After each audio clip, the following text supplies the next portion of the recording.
vamos lá, né? Capítulo 10 do profeta Oséias. A gente vem uma caminhada muito longa, né, nos capítulos do profeta Oséias, e vemos como o presbítero Anderson falou, cada vez mais se aproximando aí a Síria está chegando, Deus está anunciando pelo profeta Oséias que a Síria vai invadir e que não vai haver perdão, porque o povo não quer ser perdoado, né? Vai invadir de uma vez por todas, né? Levar cativo, porque houve 13 invasões antes de realmente o rei do norte ser praticamente extinto. Então, as profecias que a gente vai ler aqui são profecias do final realmente de tudo da tribo de Israel. Amém. Versículo 1 diz assim: Israel era como videira viçosa, quanto mais produzia, mais altares construía. Quanto mais sua terra prosperava, mais enfeitava suas colunas sagradas. Então, nesse primeiro versículo, vemos aí que Israel estava vivendo um momento de prosperidade material, de riqueza. Ele era como uma videira viçosa, uma videira que dá muitos frutos. Só que a gente começa a compreender daqui, a partir já desse primeiro versículo, que riqueza não tem muito a ver com sempre alguém que prospera, nem sempre alguém que é rico, nem sempre alguém que está ganhando dinheiro, que está ganhando ali bens materiais, é alguém que é abençoado por Deus. Há uma inversão de valores até mesmo hoje, quando a gente vê que muitos acham que a bênção de Deus está ligada à riqueza material, a bens materiais. Irmãos, Deus pode abençoar com bens materiais, sim, mas não quer dizer que bens materiais signifique a riqueza verdadeira, que é a riqueza espiritual. E aqui nós vemos logo que quanto mais Israel se tornava rico materialmente, mais Israel se tornava pobre espiritualmente. Por quê? Ele diz: quanto mais se produzia, mais altares se construía. Quanto mais prosperava, enfeitava as colunas, né, sagradas, os postes ídolos, né? Então, versículo 2, né, diz assim: o coração deles é enganoso e agora devem carregar sua culpa. O Senhor demolirá os seus altares e destruirá suas colunas sagradas. Coração é enganoso. Essa palavra enganoso no hebraico é a palavra hulak. A palavra hulak significa falso, duvidoso, dividido ou enganoso. Então era um coração dividido. Está servindo a Deus, está servindo a Baal, está servindo as riquezas, está querendo servir a Deus. E quem serve a dois senhores não consegue servir a Deus. A gente já sabe disso. E o coração deles é enganoso. Isso liga com o que a gente falou no primeiro versículo.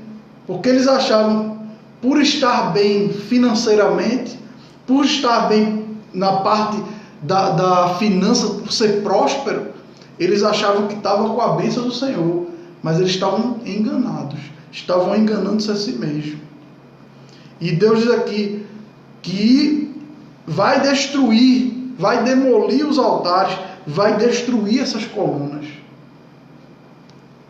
Versículo 3: então eles dirão: não temos nenhum rei, porque não reverenciamos o Senhor. Mas mesmo que tivéssemos um rei, o que ele poderia fazer por nós? Então, um rei numa nação antiga era sinônimo de sabedoria, era sinônimo de alguém que liderava e era sinônimo de proteção para a sua nação. Todo rei, ele era líder de um grande exército. Então o rei significava proteção. Mas eles aqui, e aqui é uma profecia, a gente tem que entender que está no futuro, quando a Assíria vai invadir, que vai devastar tudo ali, eles vão cair em si e vão dizer, olha, nós não temos mais um rei, porque o rei foi capturado. Mas mesmo que tivéssemos um rei, o que esse rei vai fazer por nós? Então Deus está dizendo aqui, quando a Assíria invadir, eles vão cair em si, que mesmo tendo um rei, mesmo tendo um exército, mesmo tendo ouro, mesmo tendo prata, mesmo tendo fortalezas, se não tiver o Senhor, a gente não tem nada. E eles vão cair em si. O pastor falou, né? Isso aí eles irão exclamar, né?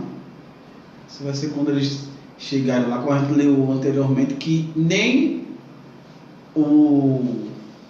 Deus vai tirar até a oportunidade deles de adorarem a Deus ainda distante. Ou seja, se eles quiserem adorar algum Deus, né, a outros deuses, será aqueles deuses falsos, a Síria? Será? Então, aqui a gente vê mais uma vez o profeta falando, né, que eles vão cair em si mais tarde. Né? Não temos um rei, porque o rei provavelmente já foi morto, ou está também junto com eles, preso. Né? E a parte mais importante, tá aí. E, no entanto, ainda que tivesse um rei, ainda que o rei tivesse com a gente aqui e tal, não ia servir para nada. Porque quando Deus realmente exila, somos exilados. E foi o que Deus fez com a tribo do norte, né? Exilou, né? Mandou para a Síria. Então, se não tivesse... É interessante que ele fala aqui na parte A, né? Não temos um rei porque não reverenciamos a Deus. Porque quando se tem, ou seja, falando aqui, se a gente tivesse com Deus, jamais aconteceria isso aí. Teríamos um rei forte, um rei que realmente batalharia e venceria a guerra, porque o Senhor era conosco, assim como foi com Davi. Tantas batalhas que Deus, as vitórias que Deus deu a Davi. Por quê? Porque Deus estava com aquele rei. Quando Deus está com o rei, com aquela nação, a vitória é certa.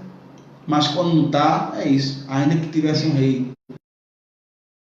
Esse versículo é isso. Ele poderia ter um exército de 40 milhões de homens, mas ia perder de qualquer jeito, porque não reverenciaram a Yahvé, a Deus. O irmão Carlos aqui, ele botou aqui, hoje muitos estão buscando um reino material e esquecendo do reino, né, do Espírito, né? E é bem interessante, isso é verdade mesmo, irmão Carlos. Infelizmente hoje é verdade. E também tem a questão do versículo 1, né, e do 2, a qual mesmo eles buscando o espiritual aqui, ainda estão buscando de forma errada, né?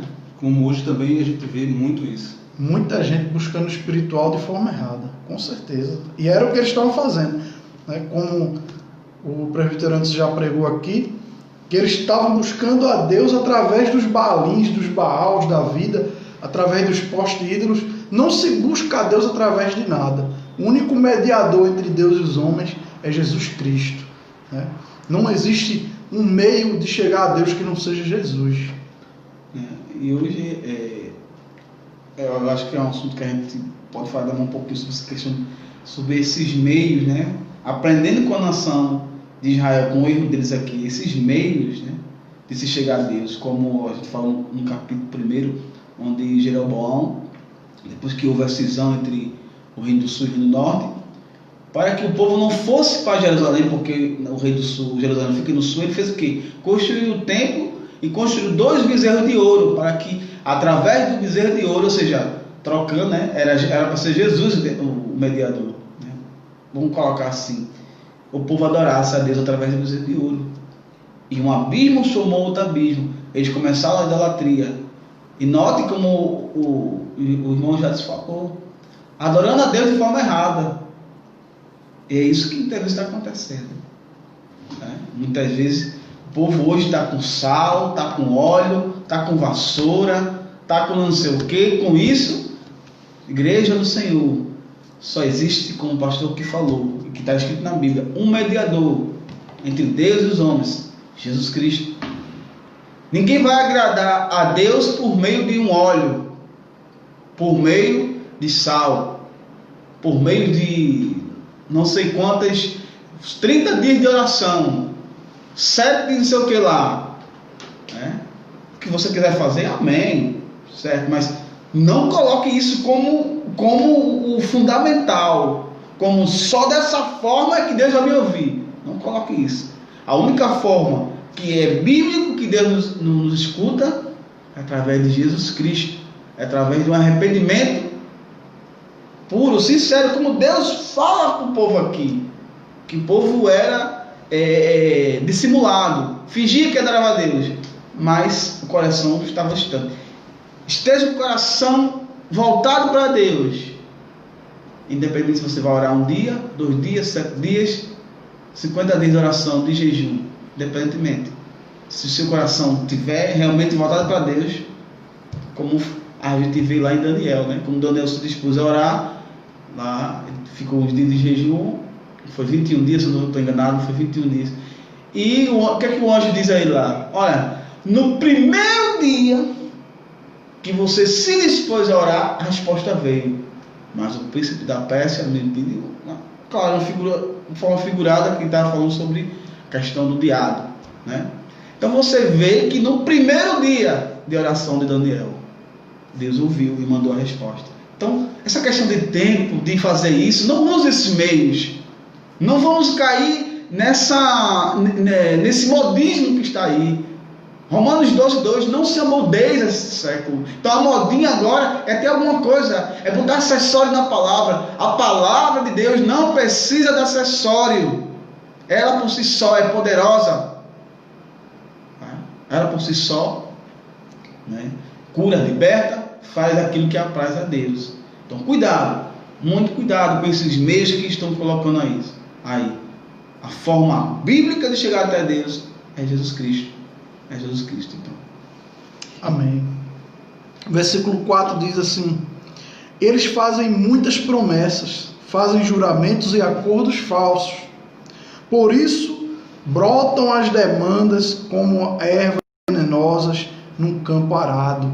Então aqui nós vemos Israel tentando se prevalecer através de mentiras, fazendo um acordo aqui que sabe que não vai cumprir, combinando algo ali que sabe que não vai conseguir fazer, mas combina para tentar de alguma maneira adiar a invasão, de alguma maneira fazer a paz, mas através de mentiras, através de acordos falsos, através de juramentos, de contratos. E aí o juízo floresce. O juízo floresce como uma erva peçonhenta, como uma erva daninha, como uma erva venenosa no meio da plantação. O juízo começa a florescer. É a famosa lei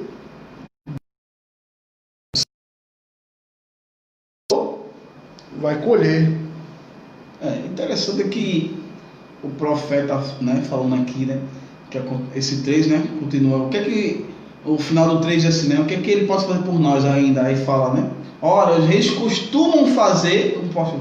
Então, ele estava falando aqui, o rei faz, mas não vai.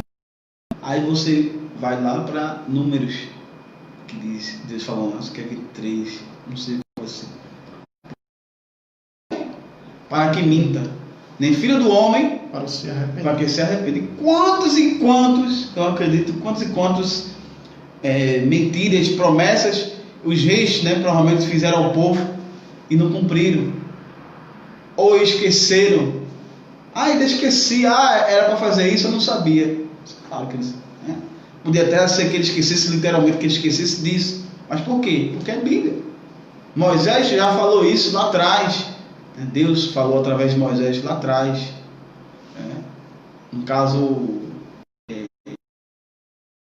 que foi Balaão, uma das profecias dele lá. Então, você vê Lá atrás foi falado quem era o homem. E ainda depois de vários anos o povo vai na promessa dos reis. Nas promessas de homens. Caíram na promessa de Jeroboão, dizendo, vai, adora, através dos bezerros, onde o povo chegou. Claro que, não vou botar só a culpa de Jeroboão, o povo também quis, tem também a passada dele, só que, evidentemente que, como o pastor falou, o rei simbolizava liderança, simbolizava força, ali, a sabedoria de uma nação. Um rei sábio, um rei forte, realmente trazia muitos súditos leais a ele, ao seu rei. Então, o povo foi na de Jeroboão ao que deu, né? Trouxe o exílio. Sobre essa questão de rei, você tira o exemplo, por exemplo, sobre o reinado de Davi. Davi era um rei forte, então Israel venceu a maior parte das guerras que lutou com Davi. Israel venceu. Salomão era um rei sábio e trouxe muita paz através da sua sabedoria. Então, dependendo do rei que estivesse ali à frente, ia trazer paz, ia trazer vitória ou a destruição, que foi o caso dos reis que estavam aqui, que não eram da linhagem de Davi, eram reis que não foi Deus que estabeleceu, na verdade eles não tinham legitimidade para reinar. O versículo 5 diz assim: o povo que mora em Samaria teme pelo ídolo em forma de bezerro de Bet-Avém. Seu povo pranteará por ele, como também os seus sacerdotes idólatras, que se regozijavam por seu esplendor, porque foi tirado deles e levado para o exílio. Quando ele fala aqui Bet-Avém, ele está falando. Significa casa de Deus, e Bet-Avém significa casa da idolatria ou casa da iniquidade. Então eles mudaram, né? Através da idolatria deles, eles transformaram a bênção em maldição. Quando nós quebramos os mandamentos do Senhor, é isso que a gente faz. Falamos aqui em outros capítulos, que quando quebramos o mandamento do Senhor, transformamos a bênção em maldição. Israel tinha um Deus eterno e trocou esse Deus eterno por um bezerro, por algo transitório, por algo passageiro. Só que esse bezerro deu para eles de uma espécie de amuleto, uma espécie de mediador ali com Deus, que servia para eles ali. Olha, isso aqui é o que traz sorte para a gente, isso aqui é o que traz benefício, isso aqui é o que traz prosperidade para a gente. Esse bezerro ia ser levado, como foi levado. Aqui nessa época ainda não tinha sido, porque é uma profecia. Mas Deus está dizendo aqui, ó, esse bezerro que vocês construíram aí vai ser levado pelos assírios. E o versículo 6 diz: sim, até ele será levado para a Síria, como tributo para o grande rei. Efraim sofrerá humilhação, e Israel será envergonhado por causa do seu ídolo de madeira. Por que vai ser envergonhado? Porque como é que tu tem um Deus, olha, está aqui o meu Deus, é esse bezerro aqui, e o teu Deus foi levado, o teu Deus foi dado de presente agora para o rei, foi dado como tributo para o rei inimigo. O teu Deus foi capturado. Então isso ia ser uma vergonha para eles. Nosso Deus foi capturado de presente. Ou seja, não está servindo de nada esse Deus de madeira, esse Deus de ouro, de pedra, do que for aqui. Não está servindo de nada. Ele pode ser levado para qualquer lugar. Foi capturado, foi dado de presente. Era para ele proteger a gente, não protegeu. Era para ele trazer sorte, não trouxe. Veio a devastação, veio tudo aí. Então, a vergonha tomaria conta do povo de Israel. Mostra como a nação de Israel era uma nação fraca. Que até o Deus era fraco. Né? quando o Deus que, né, digamos, é o poderoso ali, né, o que regia aquela nação, né? Estou falando que está aqui no texto, né, parafraseando, foi levado, capturado, dado como presente, ou seja, para que essa nação serve? Para que esse Deus serve? Que até o próprio Deus, o Deus deles lá, é fraco, foi capturado. Porque Deus é forte, ninguém pode, não, Deus ninguém pode capturar. E esse Deus aqui foi capturado. Por quê? Era um Deus inútil. Assim como a nação também estava inútil. Então, tudo que é inútil, como disse Jesus lá em João 15, aquela árvore que não dá fruto, aquele ramo, o pai vem e corta. Deus disse, não tem utilidade nenhuma, será cortado, né? Como foi, infelizmente. Versículo 7. Samaria e seu rei serão arrastados como um graveto nas águas. Essa versão aqui fala graveto nas águas, mas tem outras versões que falam espuma. Será como uma espuma do mar, né? A espuma se desfaz. É uma tradução um pouco diferente, né? De espuma para graveto. Bem diferente, mas por incrível que pareça, é a mesma palavra. No hebraico, a palavra kezef, ela tanto significa espuma quanto significa graveto.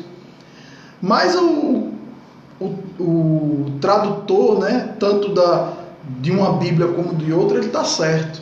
Porque o que queria se passar, foi passado. Porque quando eles falam de graveto no mar, o que é um graveto no mar? É algo que está sendo arrastado contra a vontade dele. Ele vai para onde o mar bater ali. Então, assim foi o rei de Samaria. Foi arrastado como um graveto no mar, contra a sua vontade. E também sobre a questão da espuma, né? Aí se torna a questão que não tem valor, que cai no esquecimento e vai embora, né? A espuma, ela vem, faz aquela espuma, depois ela desaparece.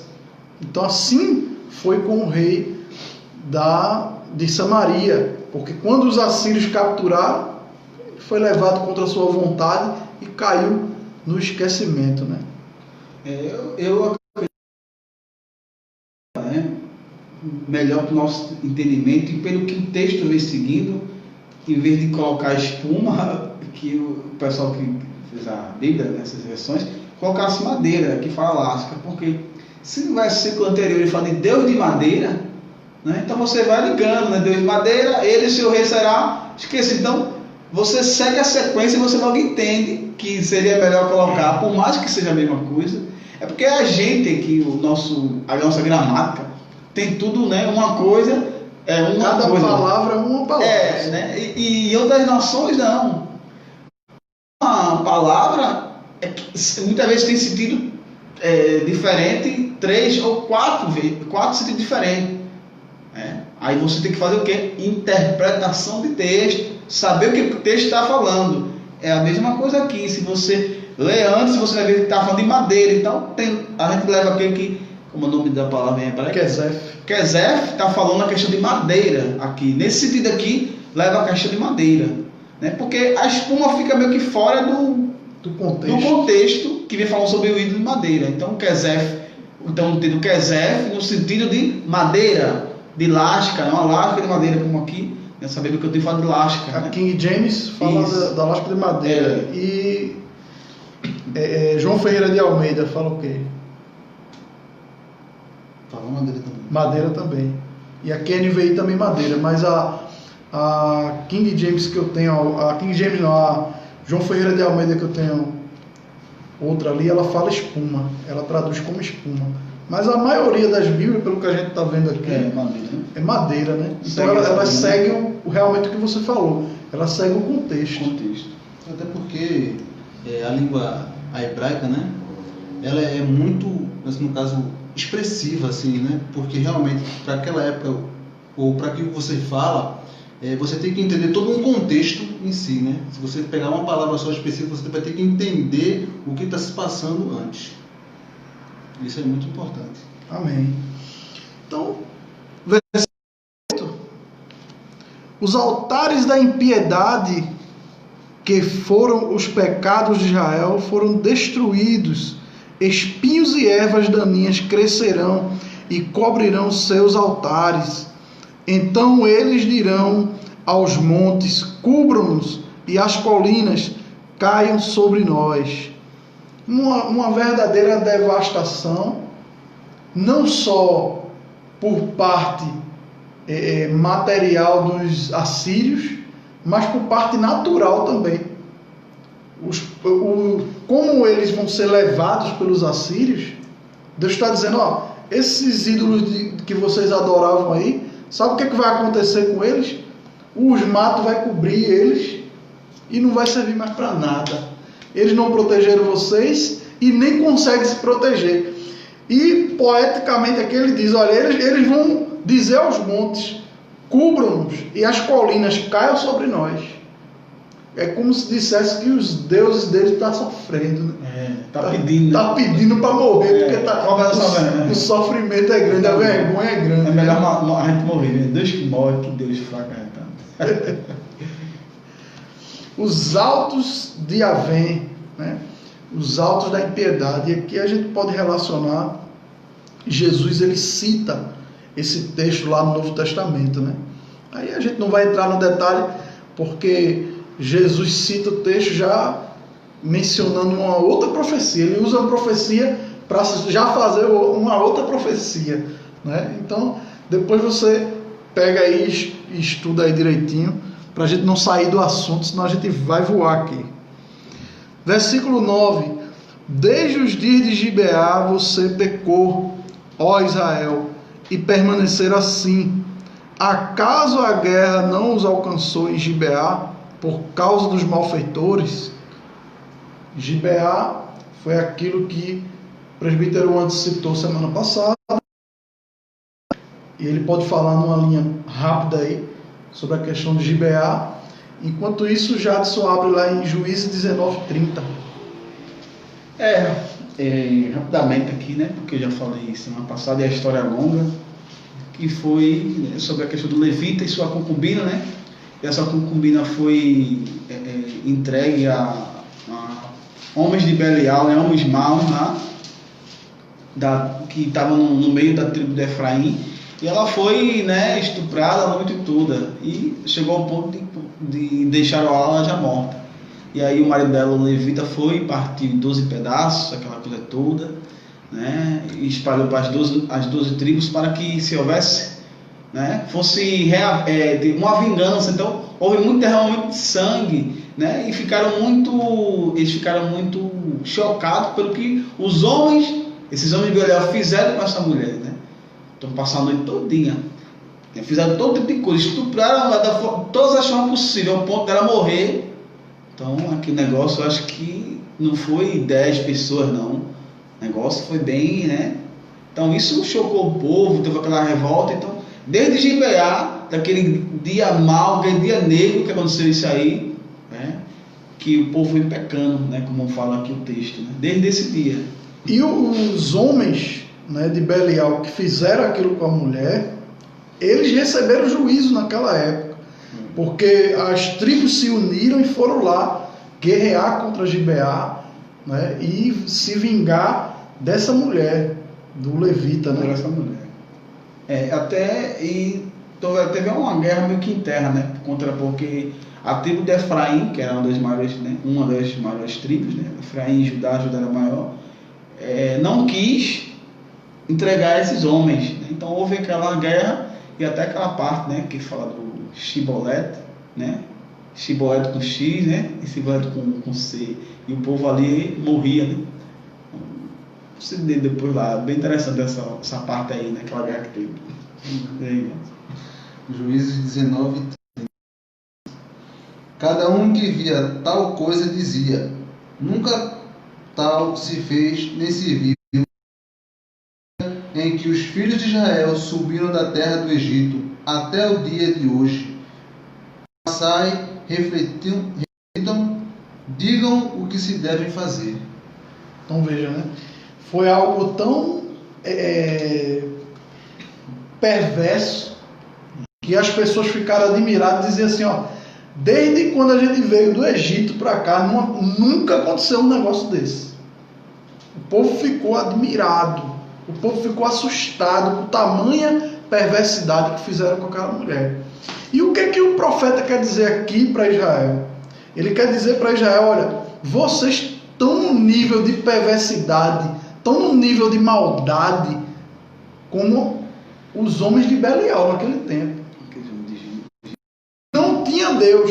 Vocês têm Deus, ou dizem que tem Deus, e estão no mesmo nível de perversidade, de maldade, de promiscuidade do que aqueles homens.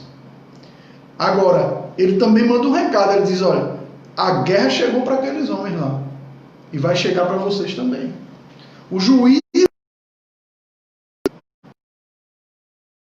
não. Versículo 10. Quando eu quiser, os castigarei. Nações serão reunidas contra eles para prendê-los por causa do seu duplo pecado. Então aqui Deus fala de castigo, que é a vontade dele e vai ser na hora, no momento, da forma que ele quiser. É Deus que vai determinar e já está dizendo, já está determinando.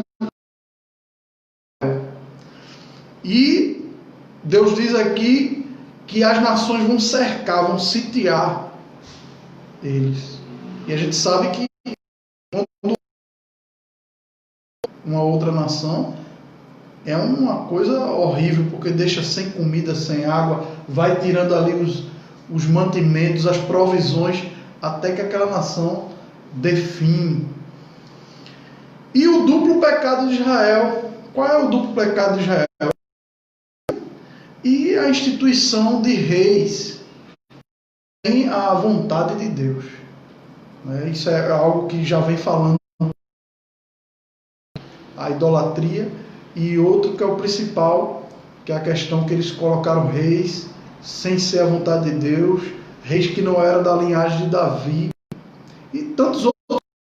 Esses dois eram os maiores, mas, como já foi dito aqui, um abismo chama outro abismo, e eles caíram em diversos pecados. Versículo 11. Estamos quase lá. Nada. Gostava muito de trilhar. Por isso, com o belo pescoço, conduzirá terá que arar, e Jacó fará sulcos no solo. Simplesmente, Deus está dizendo aqui, olha, vocês um dia serviram de bom grado, vocês foram uma bezerra domada, vocês serviram de bom grado, mas agora vocês não vão mais servir de bom grado, não vão mais cooperar, vocês agora vão ser escravos, a Síria vai escravizar, vocês vão estar sob um jugo, né? Interessante que essa parte do jugo me fascina. Saudade, e façam sulcos no seu solo não arado. É hora de buscar o Senhor, até que Ele venha e faça chover justiça sobre vocês. Aqui, irmãos, é mais uma vez a misericórdia de Deus dizendo para eles: retrocedam, voltem atrás. Vocês até hoje plantaram o mal, vocês até hoje plantaram o vento, vão colher tempestade. Mas isso pode ser atenuado. Se vocês começarem a plantar coisas boas, vocês vão colher coisas boas. E pode ser atenuado. Vocês podem aí reverter uma situação, mas de forma alguma eles quiseram.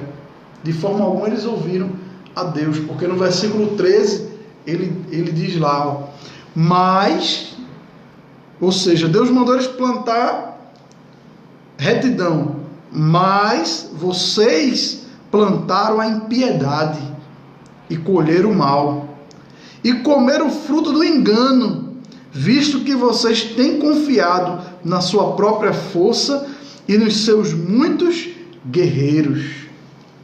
Em vez de eles plantarem a retidão para colher impiedade, para eles plantarem impiedade. Em vez de eles plantar a retidão, plantarem impiedade. Em vez de eles colher a lealdade e a misericórdia, estavam colhendo a perversidade, estavam colhendo o mal, porque era aquilo que eles estavam plantando. Deus estava ensinando, olha, ainda dá tempo de vocês se arrepender, ainda dá tempo de vocês plantar o que é bom, mas vocês não vão fazer isso, porque o coração de vocês é perverso. Vocês vão continuar plantando mal, vocês vão continuar, mesmo eu falando através do meu profeta, mas vocês vão continuar plantando o mal e vão colher o mal. Vão continuar plantando o vento e vão colher tempestade. Quem quer falar algo sobre isso? Não, isso que o senhor falou aí demonstra uns capítulos atrás, né, que ele fala que o povo se arrepende ou parcialmente, né, só no caso, superficialmente se arrepende, só da boca para fora. Se arrepende, mas o coração não está arrependido. Só fala, ó, estamos arrependidos, queremos Deus, queremos o favor de Deus, vamos sacrificar para Deus, mas as atitudes são totalmente diferentes. Versículo 14: o fragor da batalha se levantará contra vocês, as suas fortalezas serão devastadas, como Salmã devastou Bet-Arbel no dia da batalha, quando mães foram pisadas e estraçalhadas junto com seus filhos. Ele aqui, o profeta é usado para falar o que iria acontecer. A colheita que eles iriam, né, ceifar ali. Todas as fortalezas devastadas. Vocês estão confiando nas suas fortalezas, vocês estão confiando nos seus exércitos, tudo isso vai cair por terra. Serão devastados, como Salmã devastou Bet-Arbel no dia da batalha. Provavelmente a gente estava debatendo aqui antes do culto, e provavelmente aqui foi um rei, né, que ele deu como exemplo. Numa batalha, a gente não sabe ao certo, essa cidade Bet-Arbel, os teólogos não sabem ao certo que cidade era essa, mas esse rei assírio chegou nessa cidade e devastou essa cidade. Qual é a palavra que usa aí na King James? Um dia da grande carnificina. Então ele fez isso aí, ele fez uma carnificina.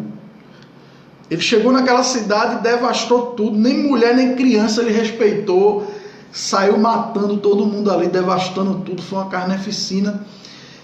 E é algo que os judeus da época de Oséias sabiam muito bem, porque foi na primeira ou na segunda invasão ali. Tinham isso em mente, e isso ficou na mente deles. Eles sabiam do que se tratava esse massacre que houve nessa cidade aqui. E o profeta está dizendo, olha, aquele massacre que houve lá naquela cidade vai se repetir, mas vai ser com toda a nação, vai ser com todos vocês. Você vai falar algo sobre isso? Amém? Versículo 15: assim acontecerá com você, ó Betel, porque a sua impiedade é grande. Quando amanhecer aquele dia, o rei de Israel será completamente destruído. Então, no dia dessa batalha, nem o rei vai sobrar. Vai ser realmente uma carneficina que a Síria vai fazer em Israel. Lembrando que Israel é o reino do norte. Então o reino ali estava dividido, e o profeta Oséias está falando aqui para Israel. Então, do mesma forma que aconteceu naquela cidade, vai acontecer agora em Israel. Por quê? Porque não se arrependeram, porque não voltaram atrás, não retrocederam, não plantaram o que deveria ser plantado, então vão ali pagar um preço alto. Vão pagar, mais uma vez a gente vê a profecia, mais uma vez a gente vê o pecado de Israel exposto, e mais uma vez a gente vê a colheita da impiedade, a colheita do pecado. Romanos 6, 23, o salário do pecado é a morte, mas o dom gratuito de Deus é a vida eterna. Então, finalizamos a explicação do capítulo, e antes de entrar na aplicação, se algum dos meus irmãos quiser falar algo aí. A gente lê, né? A gente fica lendo aqui, e você também que lê, fica se perguntando, poxa, realmente foi um juízo muito forte, né, para a nação de Israel, para o Reino do Norte. Mas esse versículo 12 do capítulo 10, esse daqui explica bem, e Deus aqui fala novamente, Deus pelo seu amor, fala o que deve ser feito para que eles não acontecesse o que aconteceu, que eles foram praticamente exterminados, né? Que é semear a justiça para vós, colhei conforme o Iesed, palavra hebraica, não sei se é Resed ou Iesed, amor misericordioso. Está dizendo, olha, plante justiça agora. Não é como o pastor falou, não é que não ia acontecer, que Deus eles iam pagar pelos pecados deles, mas eles não iam colher o que eles colheram da forma que foi, mas eles iam colher conforme que o amor misericordioso de Deus. Mas o que aconteceu com eles? Eles plantaram vento e colheram tempestade. Eles adorar a Deus, eles tiveram, comeram o pão dos planteadores, como a gente leu num capítulo anterior, comeu as sobras, o resto, as comidas lá da Síria, que provavelmente muitas eram contra a lei, né, mosaica, sobre aquelas comidas impuras que os judeus têm ali, e eles tiveram que comer. Por quê? Não plantaram justiça. Por isso não colheram o amor misericordioso do Senhor, mas colheram abrolhos, tempestades. E o que é que eles têm que reclamar? Só isso. Amém. Como o mesmo falou, né? Eles colheram tempestade, né? E o versículo 12 eu gostei bastante, porque ele enfatiza, né? Se arrependam, vocês vão colher o que vocês plantou, mas vai ser até aqui se vocês se arrependerem. Se não se arrependerem, vão continuar e vão pagar muito caro por isso. Exato. Então, a mensagem de hoje, oração sobre esse capítulo, é não confie. É um conselho que eu vou dar para você. Não confie. Como assim, pastor? Eu devo confiar. Devo confiar na palavra de Deus, devo confiar em Deus. Mas não confie em primeiro lugar na sua. Versículo 1, nós vimos que Israel, quanto mais produzia, mais os altares ele construía. A sua prosperidade não garantiu que aquela prosperidade era verdadeiramente a bênção de Deus. Não confie que a sua prosperidade é bênção de Deus. Você pode dar glória a Deus por aquilo que você ganha. Você pode dar glória a Deus pela sua prosperidade. Não confie na sua prosperidade, porque a prosperidade é algo transitório. Você vê que a gente hoje está passando por uma pandemia. Quantas empresas quebraram nessa pandemia? Quantos empresários confiavam na sua prosperidade? Eram pessoas que estavam ali ganhando muito, e de repente vem a pandemia, fecha tudo e aquele empresário quebra. Então não devemos confiar em dinheiro, não devemos confiar em finanças. Segundo lugar, Não confie em líderes, seja ele líder político ou líder religioso. A gente vê no versículo 3, e a gente vê em todo o livro, que Israel sempre estava ali seguindo um líder. Aquele líder levando eles à idolatria. Aquele rei estava levando eles o quê? A estar contra o Senhor, a ser inimigo do Senhor. Então não confie em líderes. O líder, ele não deve ter a sua total confiança. Você deve, claro, orar pelo seu líder, você deve acreditar no seu líder, mas ele não deve gozar da sua total confiança. A confiança deve estar na palavra de Deus. A palavra de Deus. Não confie que o líder vai te salvar. Não confie que o líder vai tirar você do buraco. Não confie que o meu líder fez um jejum por mim. Não, quem tem que fazer o jejum é você. O meu líder orou por mim. Não, quem tem que orar é você. Você que tem que ter comunhão com Deus. Ninguém tem comunhão com Deus pelo outro. Então não confie em líderes. Aqueles disseram, olha, eles caíram em si no versículo 3. A gente está sem rei, porque a gente não reverenciou o Senhor. Mas mesmo que a gente tivesse rei, o que esse rei ia poder fazer pela gente? Um líder não pode fazer nada por você. Um rei não pode fazer nada por você. O pastor não pode fazer nada por você. Só quem pode fazer algo por você é Deus. Terceiro, não confie em mentiras. Versículo 5, versículo 4. Israel estava confiando ali nos seus contratos, nos seus combinados mentirosos. Ele diz, olha, eles faziam muitas promessas, faziam juramentos, faziam acordos falsos. Mas aqueles acordos quebrados ia gerar algo ali no futuro. Então não confie. Não confie em mentiras. Tem gente que mente fácil. Tem gente que acha que vai contar uma coisa que vai ser. Só a verdade liberta. Conhecereis a verdade e a verdade vos libertará. A mentira não pode libertar, a mentira não pode salvar, a mentira não pode livrar. Não confie nas suas mentiras, não confie nas mentiras que o diabo leva você a falar, porque ele é o pai da mentira. Uma hora a mentira vai ser descoberta. E aí é triste, porque você já colheu.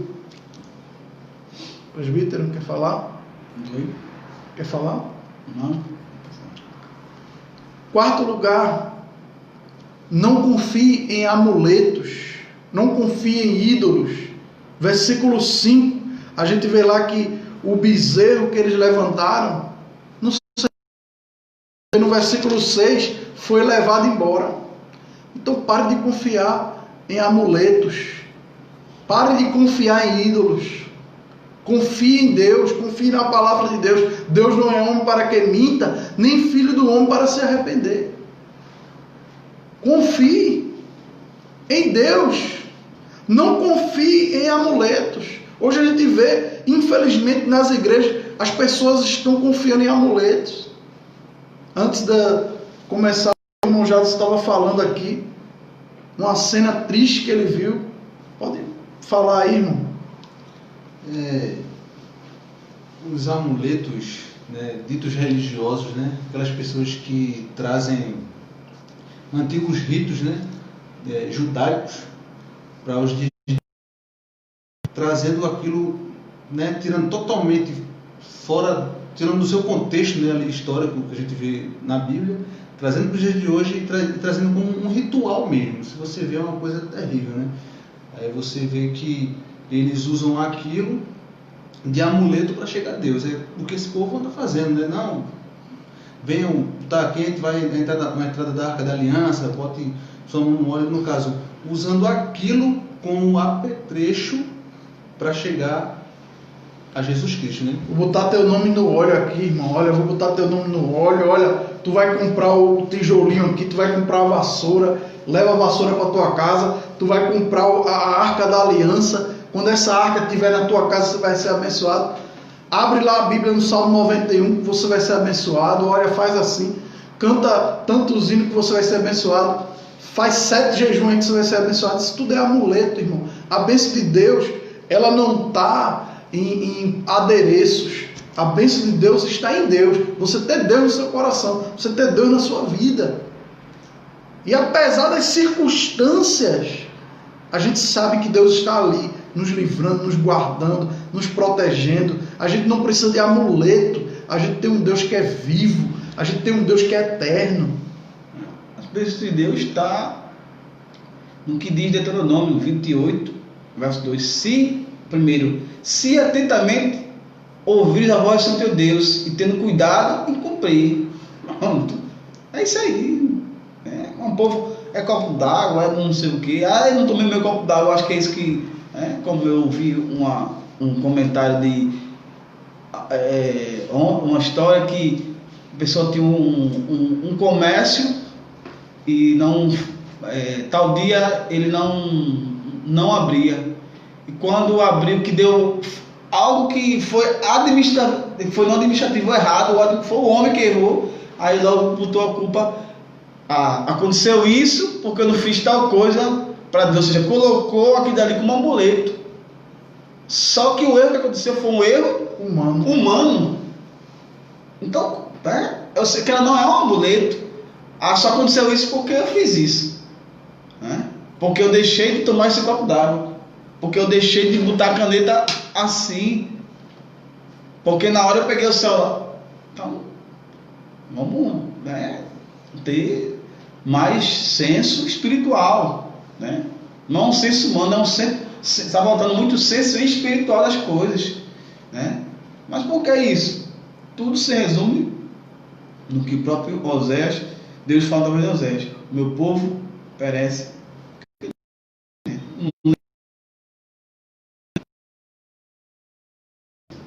Eu ia chegar nesse ponto aí, O fato de você não conhecer a Deus, que você é levado por qualquer vento de doutrina, Uma lasca, como falou, Uma lasca. Uma lasca, Uma lasca de madeira. Pedaço de madeira. Que é levado realmente, Por isso é tão importante o que nós fazemos aqui, que é de dar um esclarecimento, lógico, na medida do possível, ao qual o Espírito Santo ele vem nos revelando, para que você aprenda, tenha um conhecimento tanto histórico, da palavra de Deus, para que a gente possa também entender que tudo tem o seu contexto, Não como essas pessoas que pegam palavras isoladas, acontecimentos, que é muito importante, acontecimentos isolados ali na palavra de Deus, para trazer aquilo para a nossa realidade e fazer aquilo trazer como um amuleto, literalmente. Como já vi pessoas, vá dar 7 mergulhos no rio lá, faça feito na mão, não sei o que, ou então dê 7 voltas através de um tal lugar, É complicado.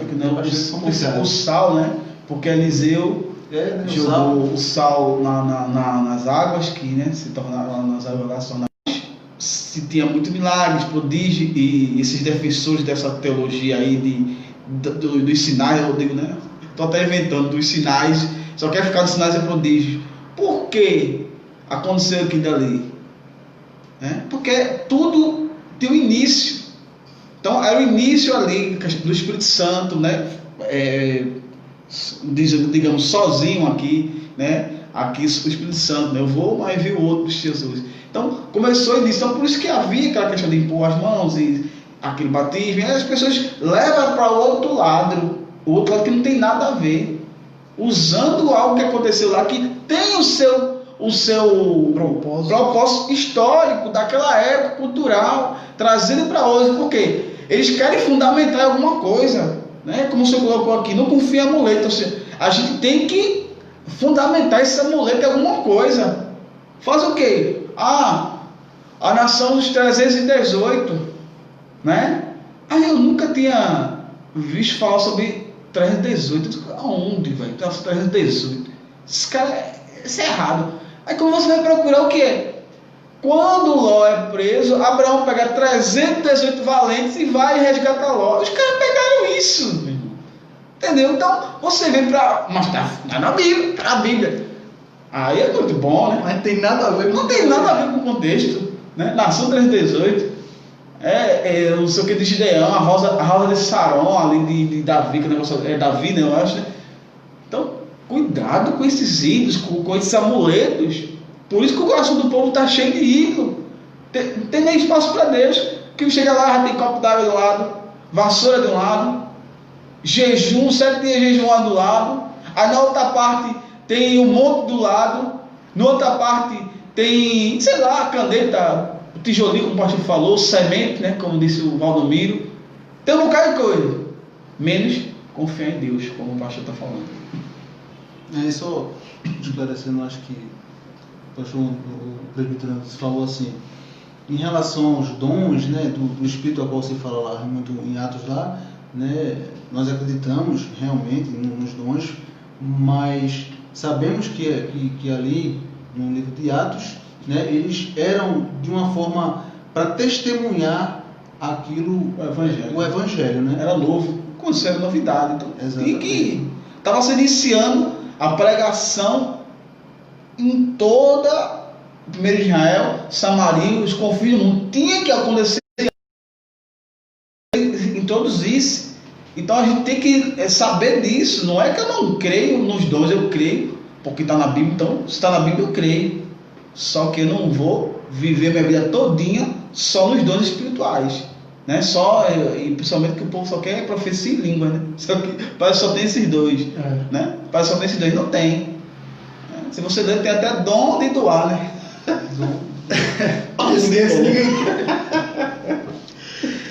O irmão Carlos aqui, ele fez uma relação que eu achei interessante, que o povo que saiu do Egito precisou deixar alguns costumes do Egito para trás, e o povo muitas vezes que sai do catolicismo não quer deixar os amuletos, os costumes do catolicismo para trás, né? Então realmente tem muita coisa do catolicismo e também não só do catolicismo. Outro dia eu falei aqui, tem muita coisa também da Umbanda que está sendo usado pelo povo de Deus. Infelizmente, como a gente vê o camarada com um prato de sal grosso e não sei o que e tal. Meu irmão, isso mandinga, arruda, fazendo mandinga. A minha esposa relatou que já viu a discussão de um pastor e de um líder religioso da Umbanda brigando porque só tinha um molho de arruda. A mulher estava vendo, só tinha um molho, e os dois estavam brigando, que cada um queria levar, né? E eles estavam discutindo lá, você vê, arruda, né? Misericórdia.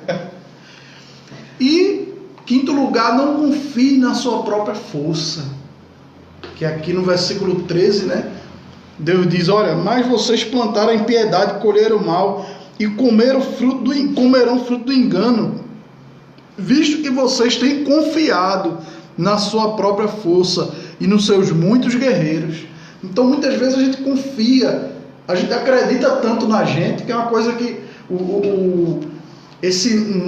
vamos dizer assim, essas novas igrejas que estão surgindo aí, desse neopentecostalismo, ensina que você é o suprassumo, você acredita em você vai vencer, você é isso, você é a menina dos olhos de Deus, você é isso, você é aquilo, e enche o ego da pessoa de uma maneira que a pessoa acha que ela é alguma coisa sem Deus.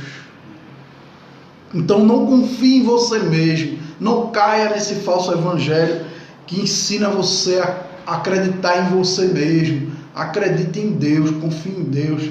Não faça como Israel. Israel achava que esse mal que o profeta estava aqui falando não ia chegar neles, porque eles confiavam neles, confiavam nas suas fortalezas, como diz lá no versículo 14, confiavam nos seus guerreiros, confiavam na sua própria força. Compara tudo isso que o senhor falou, é o que fala Jeremias 17. Maldito o homem que confia no homem, que confia no seu braço, que confia, eu vou fazer, eu sou aquilo. Irmãos, só estamos de pé porque Deus é misericordioso, né? Só estamos de pé, como Jeremias faz Lamentações. O que é a causa da gente não ser consumido? São as misericórdias do Senhor. Porque todo dia nós damos a oportunidade, damos provas, digamos, o suficiente para que Deus nos extermine da face da terra. Mas Ele é amoroso, é bondoso, misericordioso. Então, não confie em você não. Amém? Então, resumindo, não confie na sua prosperidade, não confie em líderes, não confie nas suas mentiras, não confie em amuletos ou ídolos e não confie na sua própria força. Então, pastor, em que ou em quem eu devo confiar? Você deve confiar em quê? Na palavra. De quem? De Deus. Confie em Deus, confie na sua palavra, porque lá em Josué está dizendo assim, olha, se você meditar dia e noite nessa palavra, ninguém vai te resistir, você vai fazer prosperar o teu caminho. Eu misturei um pouco aqui Josué com Salmo 1, mas você lê lá Josué 1 e lê Salmo 1, que você vai entender. E o versículo 12 é o que fecha isso aí. Por que eu não devo confiar nessas coisas e devo confiar no Senhor e devo confiar na sua palavra? Porque Deus não é homem para que minta, nem filho do homem para se arrepender. E porque Ele vem. Ele diz, olha, pois é hora de buscar o Senhor, versículo 12, parte B, é hora de buscar o Senhor até que Ele venha e faça chover justiça sobre vocês. Então, nós sabemos que Jesus virá. Estávamos esses dias lendo aí, lá em Mateus 24, quando ele diz que vai vir como nos dias de Noé. Lemos lá, né, que as águas de Noé, do dilúvio, aqueles que não acreditavam que o dilúvio viria, que o juízo viria, não entraram na arca, veio a água e saiu arrastando todo mundo ali. Então, não seja como essas pessoas, mas acredite em Deus e entre na arca que é Jesus Cristo. Creia em Cristo, em nome de Jesus, confia nele, entrega até o caminho ao Senhor, confia nele, que o mais ele fará. Amém? Em nome de Jesus, essa é a mensagem, esse é o conselho que a gente dá a você nessa noite. Então, vamos orar para encerrar. Espero que você tenha se alimentado com a palavra de Deus. Como Jesus disse, nem só de pão viverá o homem, mas de toda a palavra que procede da boca de Deus. Semana que vem tem uma surpresa aí no capítulo 11. A gente não vai falar. Semana que vem você fica aí na quarta-feira, em nome de Jesus. 5 horas da tarde estamos aqui novamente com a live do culto, pregando o Evangelho em nome de Jesus. Queria que o presbítero antes fizesse essa oração e desse a bênção apostólica para a gente encerrar. Amém. Oremos. Pai, obrigado por essa noite, obrigado pela Tua palavra, pela Tua mensagem, que não devemos confiar em nada, em ninguém, a não ser as Tuas promessas, a não ser na vinda, na volta do Teu Filho amado Jesus, para enfim vivemos a vida eterna. Obrigado pelo Teu sacrifício na cruz, Senhor Jesus, que nos trouxe a paz, que nos religou novamente ao Pai, pelo esse novo e vivo caminho, pelo Teu sangue, Senhor Jesus, que podemos agora entrar no Santo dos Santos, porque o véu foi rasgado. Senhor, que o Senhor possa continuar junto conosco, porque sem Ti nada podemos fazer. És a nossa força, nossa esperança, és o nosso tudo, e sem Ti estamos perdidos, sem Ti realmente vamos cair no abismo. Nos dá sabedoria e Espírito Santo para que a gente possa adorar o Pai em espírito e verdade, seja no trabalho, em casa, no curso, faculdade, em qualquer lugar. Que o Senhor possa, Senhor, abençoar mais e mais as pessoas que ficaram até o final, Senhor, e aquelas que por algum motivo, Senhor, forte não puderam, que o Senhor possa dar cada dia mais e mais sede a todas as pessoas para Te buscar, para Te ouvir, Senhor. Que o Senhor possa abençoar esse Brasil, Senhor. Que nossos líderes políticos possam tomar decisões voltadas para o povo, Senhor, não para o seu meu prazer. Amém, Jesus. Obrigado por tudo, Senhor, e continua nos abençoando com a Tua presença, com o Teu amor. Que o amor de Deus e a graça do nosso Senhor Jesus e as doces consolações do Espírito Santo estejam em nossas vidas cada dia mais. Amém e amém.